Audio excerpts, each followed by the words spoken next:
very romantic ballad. And so I knew me and Sinatra were going to sing September Morn, but I wanted to mash it up with something. And I'm listening to different Sinatra songs, and I listened to Strangers in the Night. And if you listen to them, they're kind of similar, musically. And so me and Sinatra on stage during the American Trilogy do a mashup of September Morn and Strangers in the Night. And it came out beautifully, and I love that. It's my second favorite part of the show, my first being And the Grass Won't Paint on Mine with Elvis, because I just like sitting down with the acoustic guitar as well. I just have a limited amount of musicians playing with us. The second duet kind of sort of actually happened with Sinatra, House I Live In, which was a Sinatra tune from the 40s that Frank recorded and actually made a video, a small movie out of. And he pays tribute to the country and a little bit to racism and minorities and so forth, if you listen to it.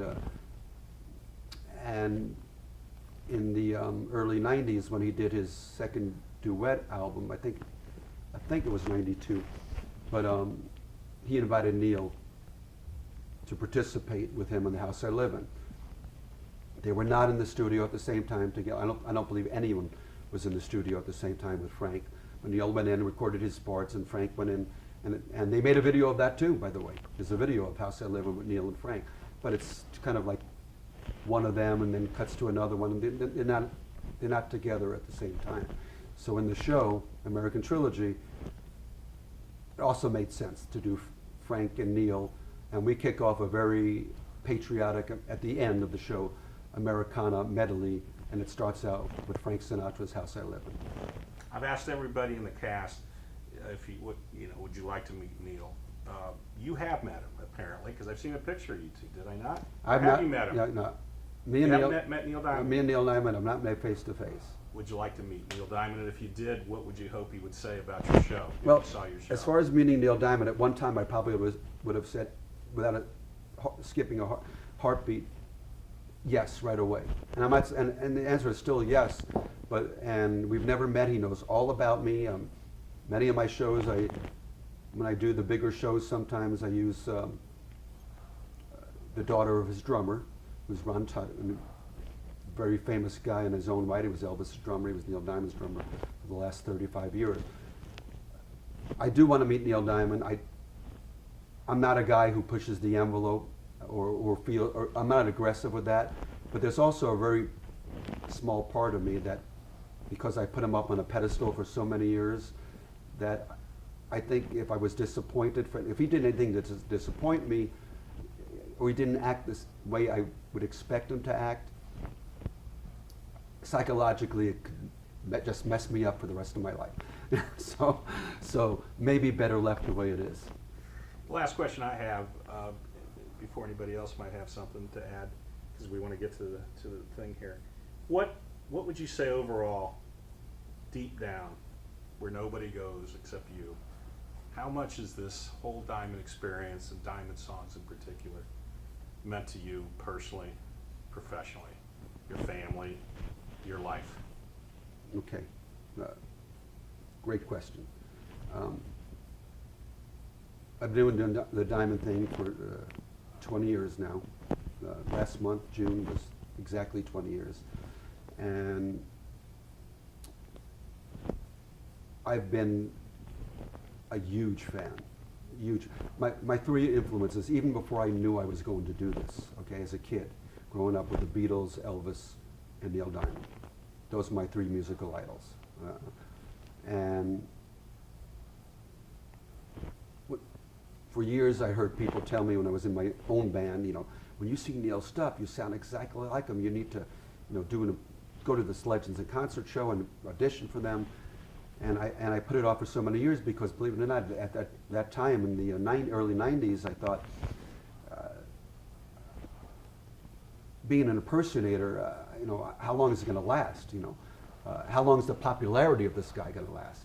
Little did I know, okay? Little did I know that he's gotten more popular even with age. He was popular back then, but I never saw it coming to be as big of a career as it's become for me. And I did not see that as the years grew on, people were going to become even more enamored with him. And this is the God's honest truth, I couldn't have chosen a more exemplary character to portray. First of all, he's non-controversial. He's, pretty much everyone, even whether they want to admit it or not, likes Neil Diamond. They don't like Neil Diamond, they like one of his songs. And there's no demographics with him. I can go anywhere in this country, anywhere out of the country. For the most part, they love him. Okay, they love him. And a lot of places he's not going to go to. It put my daughter through college. It's given me, I'm not a star, but it's given me success. It pays the bills, and the music is something I never, ever, popular question, do you ever get tired of singing Sweet Caroline? I never get tired of singing his music. And there's a lot more I still haven't gotten to as well. I say this from the stage too, and this is the truth. We've seen a lot of great writers in our day, the Beatles, Billy Joel, even going back to the Cole Porter, whoever, lots of great writers. To me, nobody on a passionate level, an emotional level, has been able to reach into our hearts and take personal feelings. The Beatles were more artistic, okay? Neil's on a more personal level where the average Joe can relate to what he writes. The average person, can write, and his genius is being able to write stuff that the average person can sit there and think, he's writing that song just for me. So he's been able to reach into our hearts and take our feelings and put it to paper, and he's done that with me on a more personal level, because being born in New York City and being raised there, I was able to relate to his songs maybe a little bit more personally than the next guy. And I also moved to the West Coast too at a young age. In his case, he moved to LA. In my case, my parents took me to Vegas. So he's a very, very important part of my life. His music, I never grow tired of.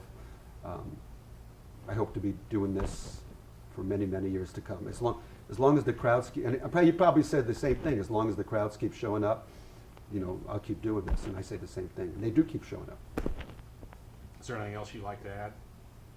No, it's been a wonderful ride. It's been a great ride. I enjoy it. All my friends and my personal friends know how much I love doing it. It's a lot of fun doing that particular character, and it reaches out to so many different people. And I'm just glad that the band thing can only last so long. So this has become quite a fun, successful career for me, and I hope to keep going.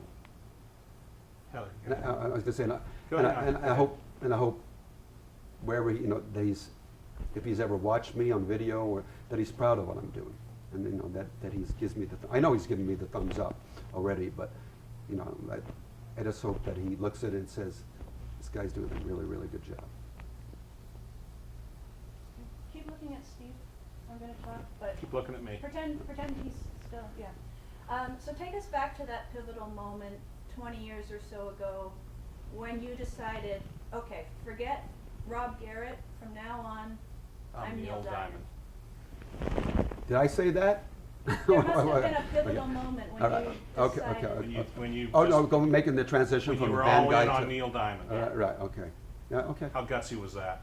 What was at stake in your life? Making the transition from being a front man of a band to being Neil Diamond was a very, very big move for me, a very gutsy move. I never considered myself an actor, and when doing an impersonation, acting is certainly a major part of it. The way I look at it is some tribute artists, a lot of the tribute artists, some of them are more musicians than they are actors, and some of them are more actors than they are musicians. I certainly was more of a musician than I was an actor, so I had to learn how to be an actor. And now I have to learn to be somebody else, because when you're on stage, when I started with Legends, you have to be that person. So, and there's a difference between our personalities. There's similarities between our personalities, and there's differences between our personalities. But now I had to go on stage learning to be him, because I present myself, once again, I present myself as if I'm him for 90 minutes, and make it a point to at least try to attempt to make everyone believe that I'm him. So it was different. You know, I watched his videos and listened to him like a scientist studies an atom. You know, like a scientist studies an atom.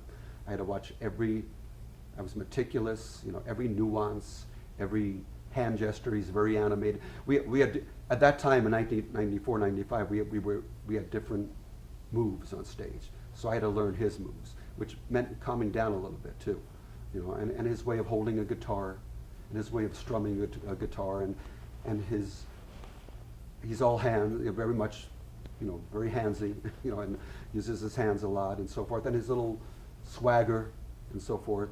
And again, not just that, but learning to do the hair and wear my hair like that, and the eyebrows and so forth. So it took a few years. I'm still learning. Let's put it that way. Okay, I never stopped learning, and sometimes I just saw him for my 16th time, and then I'll still watch him and say, oh, you know, I'm not doing that quite exactly right. You know, he's doing that a little bit different. I need to work on that little nuance of his. So the job never ends. You know, the studying never ends. And the only thing is, I'm doing him from a different era of his career. I'm presenting him as from a different era of his career. So when I watch him now, there's not so much for me to take in, because he's changed his performance from the 70s to the 80s to the 90s to where we are now too. And his stage presence, it's changed a little bit over the years as well. So but the Neil I'm performing as is obviously an early 80s Neil, the jazz singer and actor, and right after. So yeah, it's still a work in progress. Of those three elements that you mentioned, looking like him, sounding like him, acting like him, For any tribute artist, which is the most important? there isn't. Yeah. Look at me when you answer. Go ahead. What's that? I mean, you're right. There are three traits to being a great tribute artist: looking like the artist you're portraying, sounding like the artist you're portraying, and performing / acting like the artist you're portraying. If you ask me which is the most important one, it's really difficult to answer. I would say, if you put a gun to my head and you asked me to say one, probably sounding like him is the most, because, and that's not always the case. In his case, it is because Neil Diamond has one of the, whether you like him or not, he has one of the most unique voices in the history of music. Let me just say that Neil Diamond is one guy, and you can't even say this for Elvis or Sinatra, because there are so many guys that kind of sound sort of like those guys. But Neil Diamond, nobody sounds like Neil Diamond, and I mean, in recording history. So when you hear him on the radio, he comes on the radio, again, whether you like the voice or not, you know it's Neil Diamond, because nobody sounds like Neil Diamond. So I also had to learn how to, you know, perfect that voice too. And that's a very unique voice. Nobody has that voice. So that's why I say, in the case of Neil, probably sounding like him is the most important, you know, because obviously if you look like him and you didn't sound good, you wouldn't have a career. But if you sounded like him and you didn't look like him, then you become a tribute artist, like so many of them are. You become a tribute artist, and you can do that. You know, you can work and sound like Neil, and a lot of them are, and they put on a shiny shirt, and they don't even attempt to look anything like him. So I guess, and acting like him is a whole different thing. Acting like him is a trait specifically for the impersonators, only for the impersonators, meaning the gestures and talking like him. You know, he's got a lower voice than me when he talks, and he's a lot more glottal, you know, throaty than I am, and so forth. So when you talk, you got to talk like that. It's Neil Diamond, you know. But I don't speak like that, you know. But the funny thing is that after doing it 20 years, I used to have my own voice. I don't even know what my own voice sounds like anymore. Right? I don't. You know. So even when I go and try to do another song, people ask me at a bar, saying someone doesn't, it comes out sounding Neil Diamond-ish because you do it 20 years and you study it, you do that, you put that kind of work into studying all these traits and nuances. My voice has become his voice. So, for better or worse, for me it's been better. Okay. One last question. Okay. You explained to us why it was a good career move you explained why it was a good career move to go from being Rob Garrett on stage to being Neil Diamond on Right. stage. But how does it feel to no longer have your own Rob Garrett persona Let's when go. you're up there? Okay, let's go. Here's the thing. I did Rob Garrett for 15 years. It was a lot of fun.